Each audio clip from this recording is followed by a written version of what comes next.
നമസ്കാരം. മലയാളി വാർത്ത ഇൻസൈഡിലേക്ക് സ്വാഗതം. സുരേഷ് ഗോപിയുടെ തകർപ്പൻ സിനിമാ ശൈലി ഇപ്പോഴും തുടരുകയാണ്.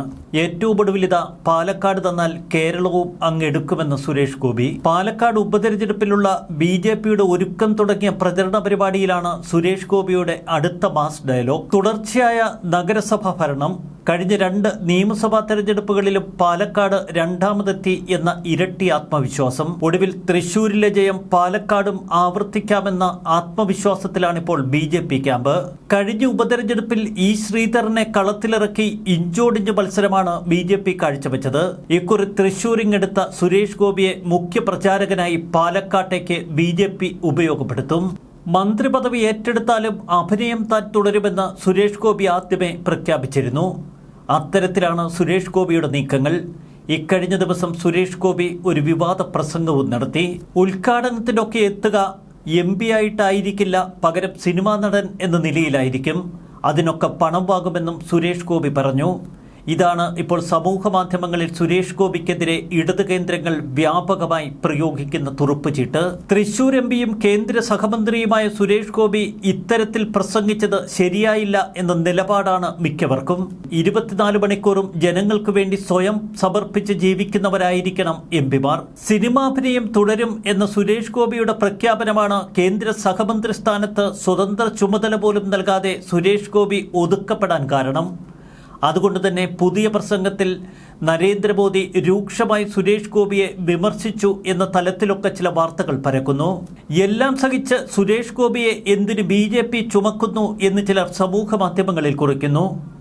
എന്നാൽ സുരേഷ് ഗോപിയുടെ പ്രസംഗം ഇഴകീറി പരിശോധിക്കുമ്പോൾ അതിലെന്താണ് തെറ്റ് എന്ന് തിരികെ ചോദിക്കുന്നവർ ഏറെയാണ് സമൂഹ മാധ്യമങ്ങളിൽ. കേന്ദ്ര സഹമന്ത്രിയുടെ പണത്തോടുള്ള ആർത്തിയാണ് ആ പ്രസംഗത്തിന് പിന്നിൽ എന്ന് വിമർശിക്കുന്നവർ ചില സത്യങ്ങൾ മനസ്സിലാക്കണം.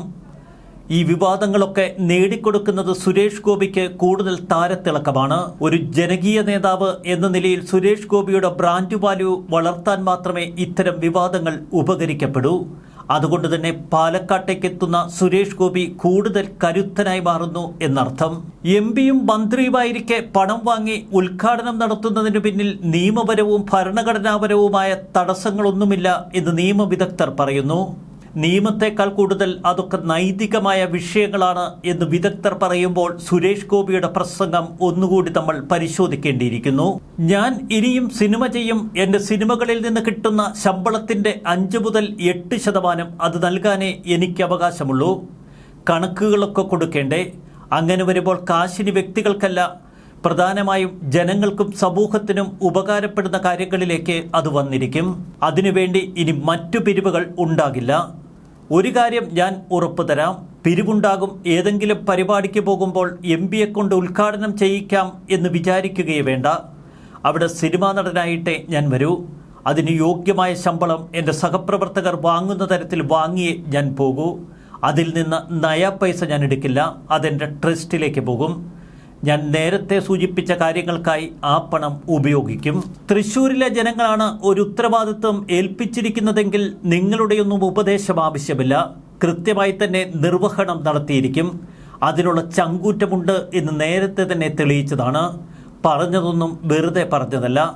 സുരേഷ് ഗോപിയുടെ പ്രസംഗം പരിശോധിക്കുമ്പോൾ അദ്ദേഹം സെലിബ്രിറ്റി സ്റ്റാറ്റസോടെ പണം വാങ്ങിയാൽ അത് ഉപയോഗിക്കുന്നത് തൻ്റെ ട്രസ്റ്റിനായിരിക്കും എന്ന് കൃത്യമായി പറഞ്ഞിരിക്കുന്നു. അതിൽ എന്ത് തെറ്റാണുള്ളത്? സമൂഹത്തിനും ജനങ്ങൾക്കും ഉപകാരപ്പെടുന്ന നല്ല പ്രവർത്തനങ്ങൾക്ക് ആ പണം ഉപയോഗപ്പെടുത്തുമെന്നാണ് സുരേഷ് ഗോപിയുടെ പ്രഖ്യാപനം. നല്ല കാര്യങ്ങൾ ചെയ്യുന്നതിലെ ആത്മവിശ്വാസം സുരേഷ് ഗോപിയെ ഒരു വ്യത്യസ്തനാക്കുന്നു. അതുകൊണ്ട് തന്നെ അദ്ദേഹത്തിൻ്റെ വാക്കുകളിൽ ആത്മാർത്ഥത നമുക്ക് കാണാം. ഇവിടെ വിമർശനങ്ങൾ പൊയ്മറയുന്നതും അതുകൊണ്ട് തന്നെ. സുരേഷ് ഗോപി ഇക്കഴിഞ്ഞ ദിവസം മറ്റൊരു പ്രസംഗത്തിൽ ആ സത്യം തുറന്നു പറഞ്ഞു. താൻ ആരെയെങ്കിലും കെട്ടിപ്പിടിച്ച് 4 ലക്ഷം രൂപയ്ക്ക് വീട് പണിതു തരാം എന്ന് പറഞ്ഞാൽ ഞങ്ങൾ ചെയ്തോളാം എന്ന് പറഞ്ഞ് കേരളത്തിലെ മന്ത്രിമാർ അവിടേക്ക് ഓടിയെത്തുന്നു. സുരേഷ് ഗോപിയെ അത്രമേൽ ഭയക്കുന്നു ഈ ഭരണകൂടമെന്നർത്ഥം. പാലക്കാട് പട്ടികജാതിക്കാർക്ക് വേണ്ടി സ്ഥാപിച്ച മെഡിക്കൽ കോളേജിലേക്ക് ആവശ്യമായ കാര്യങ്ങൾ സംസ്ഥാന സർക്കാർ ചെയ്തില്ലെങ്കിൽ അതിനു വേണ്ടുന്ന കാര്യങ്ങൾ താൻ ഏർപ്പാടാക്കിയിട്ടുണ്ട് എന്ന് സുരേഷ് ഗോപി. കേരളത്തിലെ ഒരു തിരുത്തൽ ശക്തിയായി പലപ്പോഴും സുരേഷ് ഗോപി പ്രവർത്തിക്കുന്നത് ഇങ്ങനെയാണ്. അവിടേക്ക് കേരള സർക്കാർ ചെയ്തില്ലെങ്കിൽ ഉറപ്പായിട്ടും അതിനു വേണ്ടുന്ന കാര്യങ്ങളെല്ലാം അവിടെ മെഡിസിന് പഠിക്കുന്ന കുട്ടികൾക്ക് വേണ്ടി ചെയ്യാനുള്ള ഏർപ്പാട് ഞാൻ ആക്കിയിട്ടുണ്ട്. പക്ഷെ ഞാൻ കുറച്ചു കാലമായി കാണുന്ന പ്രവണത, ഞാൻ ആരെയെങ്കിലും ഒന്ന് കെട്ടിപ്പിടിച്ച് ഒരു 4 ലക്ഷം രൂപയ്ക്ക് വീട് വെച്ച് തരാം എന്ന് പറഞ്ഞാൽ മതി, ചെയ്യേണ്ട അപ്പോഴേക്കും അവിടെ മന്ത്രിമാർ ഓടിയെത്തും. സുരേഷ് ഗോപിയുടെ പ്രവർത്തനങ്ങൾ CPM-നെ മാത്രമല്ല പൊതുവെ ഇടതുപക്ഷത്തെ വിരളി പിടിപ്പിക്കുന്നു. നാഗപട്ടണം വലിയ പള്ളി മുതൽ തൃശൂർ ലൂർദ് മാതാ പള്ളി വരെ നീളുന്ന ടൂറിസം സർക്യൂട്ടിന് താൻ നിർദ്ദേശം വച്ചിട്ടുണ്ട്. ടൂറിസം സെക്രട്ടേറിയറ്റിൽ നിന്ന് റിപ്പോർട്ട് കിട്ടിയാൽ തുടർ നടപടികളിലേക്ക് കടക്കുമെന്നാണ് ഏറ്റവും ഒടുവിൽ സുരേഷ് ഗോപിയുടെ പ്രഖ്യാപനം. ചുരുക്കത്തിൽ ക്രിസ്ത്യൻ സഭ ഉൾപ്പെടെയുള്ളവരുടെ പിന്തുണ സുരേഷ് ഗോപി നേടിയെടുക്കുന്ന തരത്തിലാണ് അദ്ദേഹത്തിൻ്റെ പ്രവർത്തനങ്ങൾ. വേളാങ്കണ്ണി, ഡിണ്ടിഗൽ, മംഗളാദേവി, മലയാറ്റൂർ പള്ളി, ഭരണങ്ങാനത്തെ അൽഫോൻസാമ കബറിടം, കാലടി, കൊടുങ്ങല്ലൂർ എന്നിവിടങ്ങളിൽ കൂടി ഉൾപ്പെടുന്ന സ്പിരിച്വൽ ടൂറിസം സർക്യൂട്ടാണ് തന്റെ മനസ്സിലുള്ളത്. ഇതിൽ കൊച്ചിയിലെ ജൂതപ്പള്ളി കൂടി ഉൾപ്പെടുത്തുന്ന കാര്യം താൻ പരിഗണിക്കുന്നുവെന്ന് സുരേഷ് ഗോപി പറയുന്നു. ടൂറിസം മന്ത്രി എന്ന നിലയിൽ തികച്ചും പുതുമയുള്ള കേരളത്തിന് പ്രയോജനകരമായ പദ്ധതികളാണ് ഇപ്പോൾ സുരേഷ് ഗോപി കേരള സമൂഹ മനസ്സാക്ഷിക്ക് മുന്നിൽ വയ്ക്കുന്നത്. അതുകൊണ്ട് തന്നെ ഓരോ ദിവസവും കൂടുതൽ കയ്യടികൾ അദ്ദേഹത്തിന് ലഭിക്കുന്നു. തൊട്ടപ്പുറത്ത് വാണിജ്യപരമായ പരിപാടികളിൽ താൻ ക്ഷണിതാവായി ചെന്നാൽ അവരുടെ കയ്യിൽ നിന്ന് ശമ്പളം വാങ്ങും, അത് നല്ല കാര്യങ്ങൾക്ക് ഉപയോഗിക്കും എന്ന് പ്രഖ്യാപിക്കുന്ന നടൻ.